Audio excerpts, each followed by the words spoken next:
Ayan.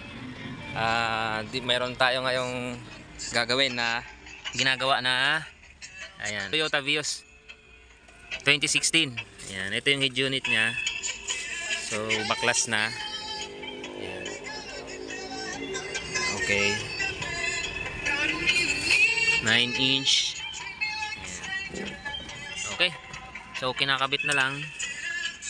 Okay, tapos na rin. Ito na yung mga wirings niya. Okay. Tapos mayroong headrest monitor. Ayan.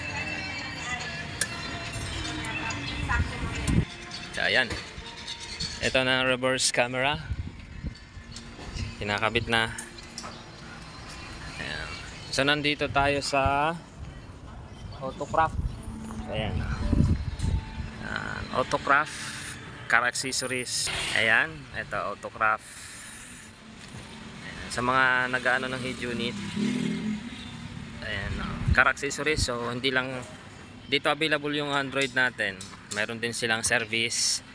Ayan, detailing, car tent, change oil. So ayan, ito yung mga in-install natin ng head unit, high ace, tsaka yung Vios. So ayan, meron silang service ngayon. Okay. Ayan na. So matatapos na to ang Vios. Ayan.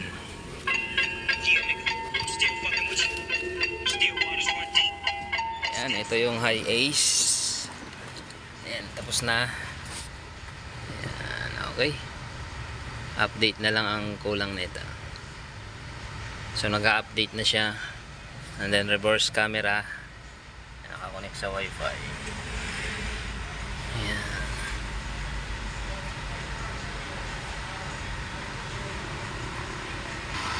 So ayan. Ito yung Vios. Okay. So ayan, ito yung Vios natin. Ayan. Tapos na rin to. Ang ano na lang is reverse camera, tsaka okay na yan tayo reverse nito. Headrest.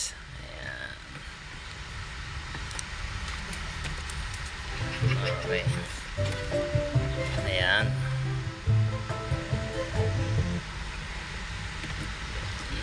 Radyo niya. Okay. So ayan, headrest na lang.